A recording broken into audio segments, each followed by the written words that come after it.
मध्य प्रदेश में धार के भोजशाला कमाल मौला मस्जिद परिसर के सर्वेक्षण की रिपोर्ट भारतीय पुरातत्व सर्वेक्षण यानी एएसआई ने मध्य प्रदेश उच्च न्यायालय में पेश कर दी है। इस मामले की सुनवाई अब 22 जुलाई को होगी। बता दें कि एएसआई का यह सर्वे 98 दिन बिना छुट्टी के चला। एएसआई की टीम ने भोजशाला और इसके आसपास में 50 मीटर के दायरे में यह सर्वेक्षण किया, जिसके बाद आज 2000 पन्नों की ये रिपोर्ट पेश की गई है। इसी कड़ी में एडवोकेट हरिशंकर जैन और विष्णु शंकर जैन ने मामले की पूरी जानकारी देते हुए क्या कुछ कहा, सुनिए। आज बहुत खुशी का दिन है। हिंदू जनता जो सदियों से धार में पूजा करने के लिए तड़प रही थी और जिसके लिए आंदोलन चलाए गए थे, और पहली याचिका हिंदुओं की तरफ से जो मैंने दाखिल की थी तो बहुत महत्वपूर्ण सफलता मिली है।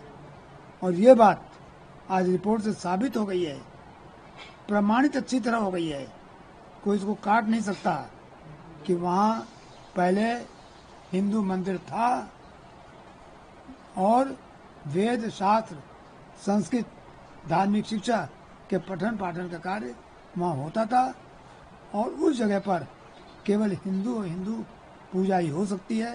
7/4/2003 को जो एसआई ने ऑर्डर किया था नमाज पढ़ने का, उनका आदेश दिया था, यानी उनको परमिट किया था, वो आदेश बिल्कुल गैर वाजिब है, इलीगल है, असंवैधानिक है।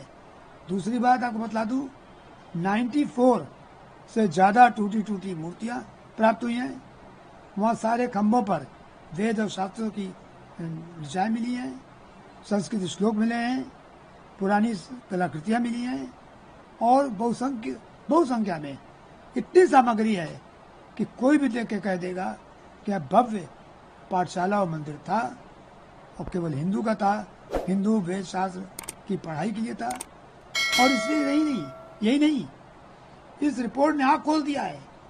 मुस्लिम आक्रांताओं ने जितनी व्यवस्था जितना कुछ किया था, उन सब का पर्दाफाश एक एक करके हो रहा है। ज्ञानवापी में हुआ, यहाँ हुआ, और मुझे उम्मीद है कि मैं और मेरी पूरी लीगल टीम इस सारे उन जगहों को जहाँ मंदिर तोड़कर मस्जिदें बनाई गई हैं उनको पुनः वापस लेने में सक्षम होंगे। और मुझे खुशी है कि मैंने पिटीशन में जो कुछ लिखा था काफ़ी शोध के बाद लिखा था, 32 फोटो लगाई हैं, सारी बातें सत्य साबित हो गई, और एक एक फोटोग्राफ वेरीफाई हो गई, और इस बात के पक्के सबूत हैं कि वह केवल मंदिर था, मंदिर रह सकता, और मंदिर के अलावा वहाँ कोई पूजा पाठ के अलावा कोई नमाज या मुस्लिम धार्मिक कृत्य नहीं हो सकता है। यानी जो एक्ट की धारा 16 में जो प्राविधान है कि धार्मिक स्वरूप तय हो, तो धार्मिक स्वरूप तय करने में सहायता मिलेगी। और माननीय उच्च न्यायालय द्वारा यह आदेश होना चाहिए कि अब हिंदुओं को वहाँ पूजा का अधिकार मिले और नमाज बंद। मुस्लिम पक्ष अब हायर कोर्ट में जाने की बात कर रहा है, क्योंकि उनको पता लग रहा है कि अब उनके पूजा पाठ का अधिकार हमारे छीनने वाला है। देखिए, उनका क्लेम ही बिल्कुल बेसलेस है। अब तो साबित हो गया है। अब वो तो जबरदस्ती की बेवजह की बातें, लटकाने भटकाने की बातें करेंगे, और उसके बाद कहेंगे, झूठ बोलेंगे कि रिपोर्ट गलत है। मैं बता दूं, रिपोर्ट सच्ची है, वीडियोग्राफी हुई है, फोटोग्राफी हुई है, सबके सामने हुई है, मुस्लिम पक्षकारों के सामने हुई है, और जो चीज़ निकली है सामने निकली है। अब इसके बाद भी अगर सूर्य निकला हुआ आपका रात हो गई है, तो उस आर्गूमेंट का कोई औचित्य नहीं होता, और न उसकी कहीं सुनवाई होती है।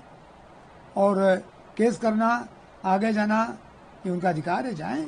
हम भी पीछे रहेंगे, और सुप्रीम कोर्ट तक हमको उम्मीद है कि हिंदू जनता को न्याय दिलाकर रहेंगे। काफ़ी सिग्निफिकेंट रिपोर्ट है भोजशाला में आर्कियोलॉजिकल सर्वे ऑफ इंडिया की। आर्कियोलॉजिकल सर्वे ने जो रिपोर्ट फाइल की, इससे हमारा केस और मजबूत होता है, और मैं ऐसा मानता हूं कि जो 2003 में एएसआई ने गलत आदेश पारित किया था इसी जगह पे पूजा करने का और इसी जगह पे नमाज पढ़ने का मंगल को और फ्राइडे को, वो आदेश गलत है। इंदौर हाईकोर्ट के सामने हम इस मामले को लेके गए थे। ऑनरेबल इंदौर हाईकोर्ट ने एएसआई के सर्वे का निर्देश दिया था। 98 डेज का एएसआई का सर्वे हुआ है। एएसआई ने 2000 पन्ने की रिपोर्ट फाइल की है और जो हमारा केस है वो इस रिपोर्ट के बाद और स्ट्रांग होता है। सर, आपका मैटर सुप्रीम कोर्ट में भी है? नहीं, जो वहाँ की कमेटी है, मॉस कमेटी है, वो सुप्रीम कोर्ट आई थी इंदौर हाईकोर्ट के आदेश के खिलाफ, जिसमें एएसआई सर्वे को अपॉइंट किया गया था, एएसआई को नियुक्त किया गया था। ऑनरेबल सुप्रीम कोर्ट ने 1 अप्रैल को ये निर्देश पारित किया था कि ASI will not proceed, the Indore high court will not proceed further in terms of the ASI report. तो अभी इंदौर हाईकोर्ट की प्रोसीडिंग्स पे एक पार्शियल स्टे है ऑनरेबल सुप्रीम कोर्ट का, जिसके वेकेशन के लिए हम ऑनरेबल सुप्रीम कोर्ट में जाएंगे और स्टे वेकेशन की मांग करेंगे।